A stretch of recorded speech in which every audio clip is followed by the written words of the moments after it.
प्रियता है दुर्वा। क्या प्रियता है? दुर्वा। कितनी दुर्वा गणेश जी को समर्पित करी जाती है? मात्र 5। कितनी?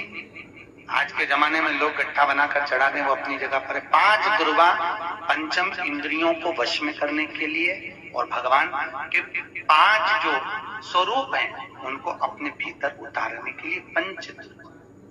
और दुर्वा में भी 3 गांठ।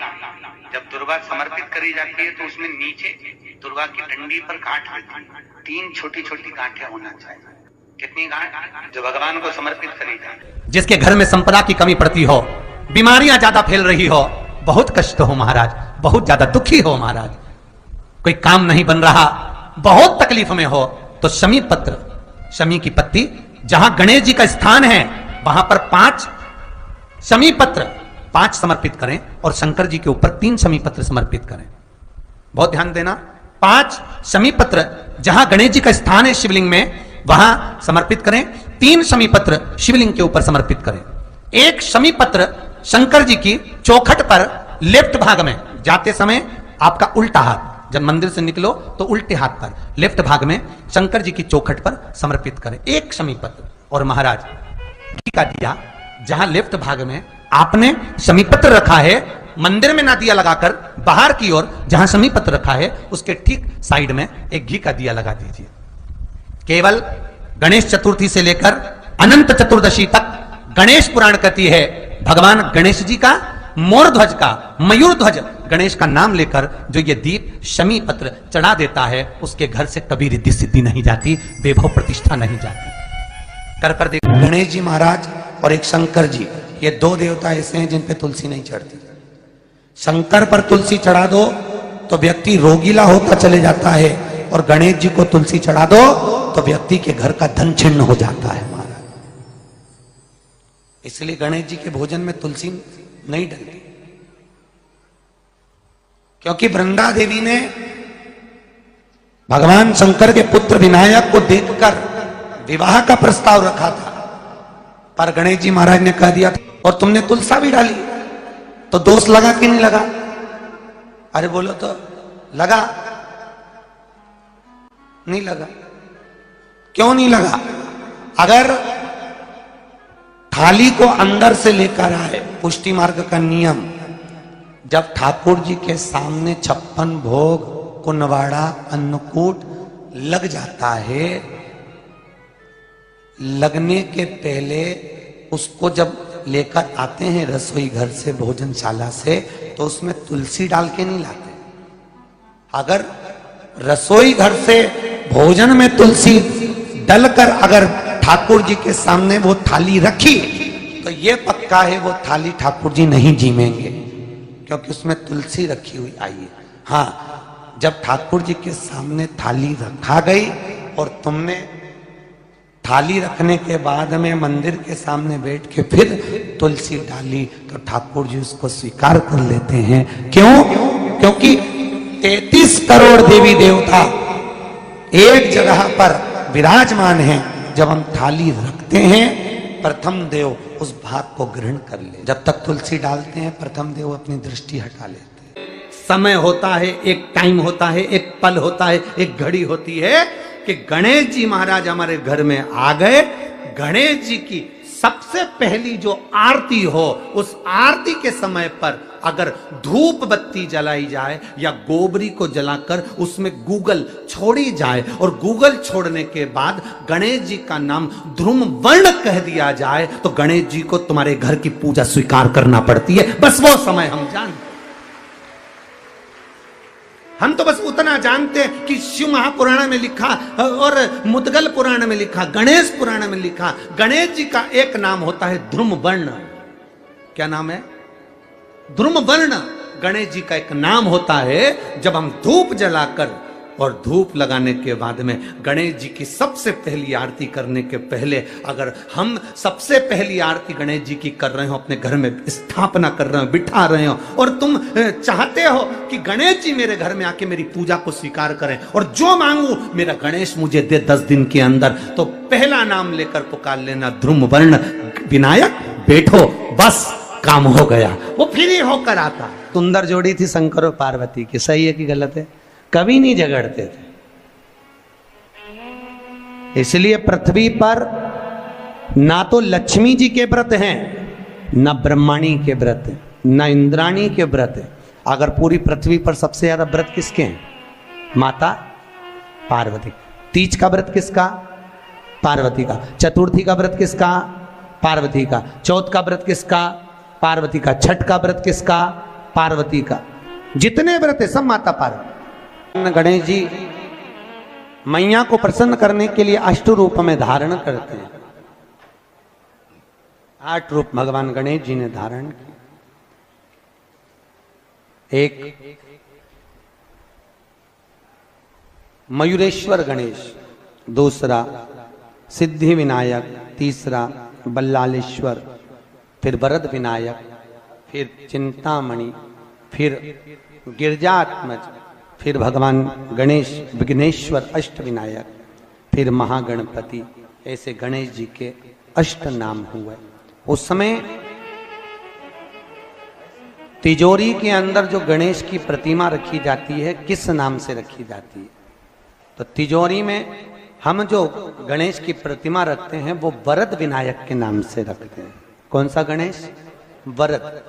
वरद विनायक के नाम से तिजोरी में गणेश रखते हैं। और वरद विनायक के नाम से गणेश जी तिजोरी में रखाते हैं। आपको कथा में कहा था घर में सीधी सूंड का गणेश और व्यापार व्यवसाय ऑफिस में उल्टी सूंड का गणेश होना चाहिए। वरद विनायक को तिजोरी में। जब मकान का गृह प्रवेश होता है तो गणेश जी की पूजन जो दरवाजे पर करी जाती है उसे सिद्धि विनायक गणेश कहते हैं। कौन सा गणेश? सिद्धि विनायक। जब हम घर में शुभ कार्य हो, बंदरवाल लगाएं, कोई दरवाजे पर शुभ लाभ लगाएं या स्वस्तिक बनाएं या माताएं दरवाजे पर रंगोली डाले तो उसी समय पर सिद्धि विनायक के नाम से रंगोली डालना चाहिए। तो घर में लक्ष्मी बढ़ती है, सिद्धता बढ़ती है। याद रखिए, कभी भी गणेश जी को, मिट्टी के गणेश जी लाते हो भादो महीने में, तो विसर्जन करो तो विसर्जन के समय पर 2 बिंदी, एक कंकु की एक हल्दी की, दीवार पर जरूर लगा देना चाहिए। क्यों? क्योंकि गणेश जी हमारे यहाँ आते हैं तो रिद्धि सिद्धि के साथ आते हैं। पर जब गणेश जी जाते हैं, अगर हम बिंदी नहीं लगाते हैं तो गणेश जी अपनी रिद्धि सिद्धि को साथ में लेकर चले जाते हैं। पति के साथ पत्नी वापिस चली जाती है। जब हम बिंदी लगाते हैं तो उसका मतलब होता है कि हमारे घर की बहू हमारे घर में रहे, बेटा भले भ्रमण के लिए जाए। तो गणेश जी जाते हैं, रिद्धि सिद्धि घर में रह जाती है। इसलिए रिद्धि सिद्धि को घर में रखने के लिए 2 बिंदी लगाना चाहिए, एक कुंकू की, एक हल्दी। रिद्धि सिद्धि। गणेश जी की प्रियता है दुर्वा। क्या प्रियता है? दुर्वा। कितनी दुर्वा गणेश जी को समर्पित करी जाती है? मात्र 5। कितनी? आज के जमाने में लोग गट्ठा बनाकर चढ़ा दें, वो अपनी जगह पर। 5 दुर्वा पंचम इंद्रियों को वश में करने के लिए और भगवान के 5 जो स्वरूप हैं उनको अपने भीतर उतारने के लिए 5 दुर्वा। और दुर्वा में भी 3 गांठ। जब दुर्वा समर्पित करी जाती है तो उसमें नीचे दुर्वा की डंडी पर गांठ रहती है, 3 छोटी छोटी गांठें होना चाहिए। चतुर्थी का जो व्रत करने वाली होती हैं, जो चतुर्थी का पूजन करने वाली होती हैं, उनके भीतर का एक भाव होता है कि जैसे ही शाम का समय आए चंद्रदेव का पूजन करें। चंद्र जब प्रकट हो जाए, कलश भर लिया, उसके नीचे आखा दाना रख दिया, चावल गेहूं जो भी आप रखते हो पूजन के लिए, ऊपर पात्र आदि रख दिया, जलाशय, फिर अपन ने घी का दिया लगाकर पूजन भी कर ली। तो जो चतुर्थी का पूजन करने वाली होती है, जो चतुर्थी का नियम व्रत धारण करने वाली होती हैं, बड़ी बड़ी चतुर्थियां करती हैं या उसका नियम धारण करती हैं, तो चतुर्थी का जो पूजन करती है वो किस चीज के लिए होता है? केवल संतान, पुत्र, परिवार, हमारा कुटुंब, हम जिस कुल में हैं, हमारा कुल वैभव की ओर बढ़े, संपदा की ओर बढ़े और उसकी आयु बढ़े, उसकी आयु बढ़े, वैभव बढ़े। बहुत ध्यान दीजिएगा महाराज। चतुर्थी की पूजन में जो आप आखा दाना रखते हो, गेहूं वगैरह कुछ भी जो रखते हो, उसकी बड़ी महत्वता होती है महाराज। यहां तक कहा गया है, चतुर्थी की कथा तो आप लोग पढ़ते होंगे, जो लोग पढ़ते हैं उनको मालूम होगा। चतुर्थी की कथा में लिखा है चौथ माता के व्रत में वर्णन किया गया है कि वो आखा दाना जो रखा जाता है, मान लो कोई जरूरी काम होता है तभी आखा दाना को रखा जाता है, संभाल के रखते हैं कि हम इस काम के लिए जा रहे हैं और हमारा ये कार्य सफल होना चाहिए।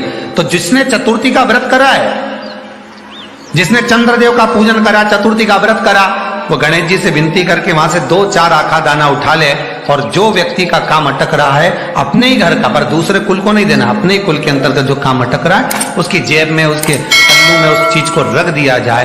तो चतुर्थी जो अगली आती है, जैसे आप महीने की करते हो तो महीने की, और आप जैसे करते हो कि 4 अलग बड़ी बड़ी चतुर्थी करते हो तो उसके अनुसार आपका कार्य सिद्ध होता ही है। उस आखे दाने का इतना महत्व होता है क्योंकि चतुर्थी का व्रत करने वाली माता जब व्रत करती है तो स्वयं चतुर्थी की कथा में लिखा हुआ है कि पार्वती जी गणेश जी से चतुर्थी की कथा बचवाती।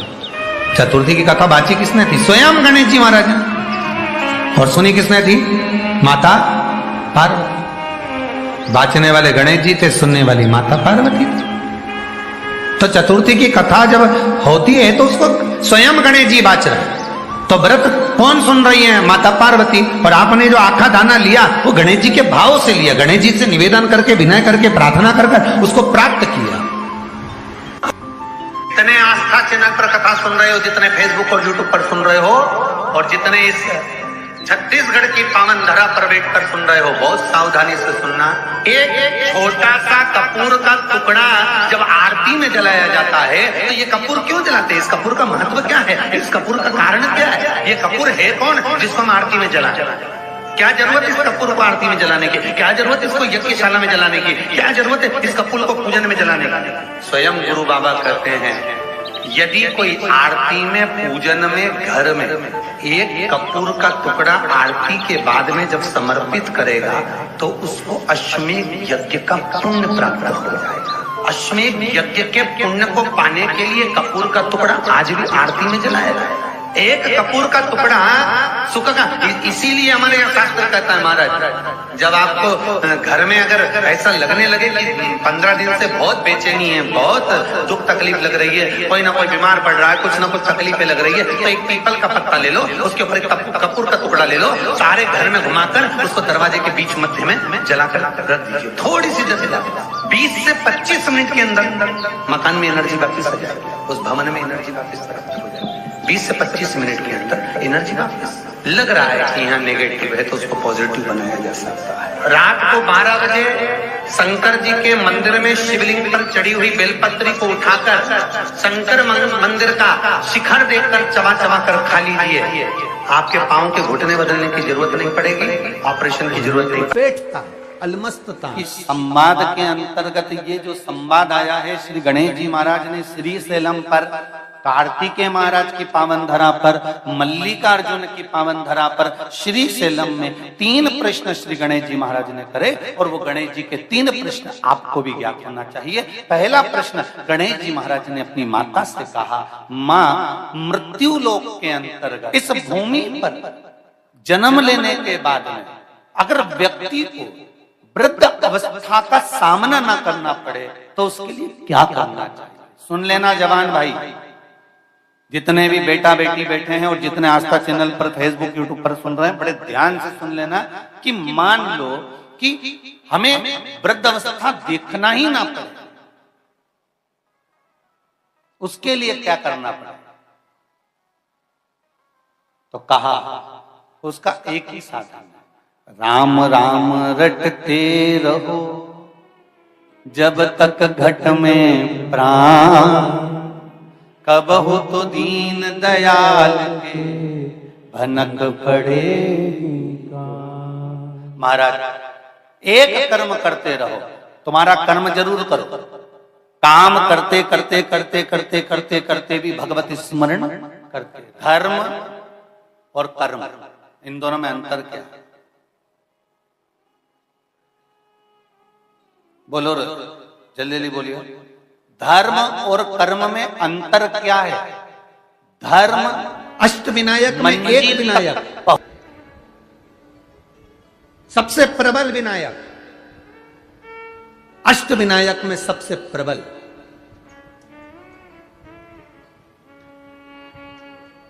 जहां के वृक्ष भी मोर का रूप लेकर आवाज लगाते हैं शिव जी को।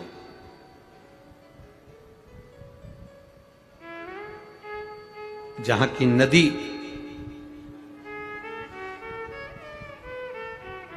सिंधुरासुर असुर के कारण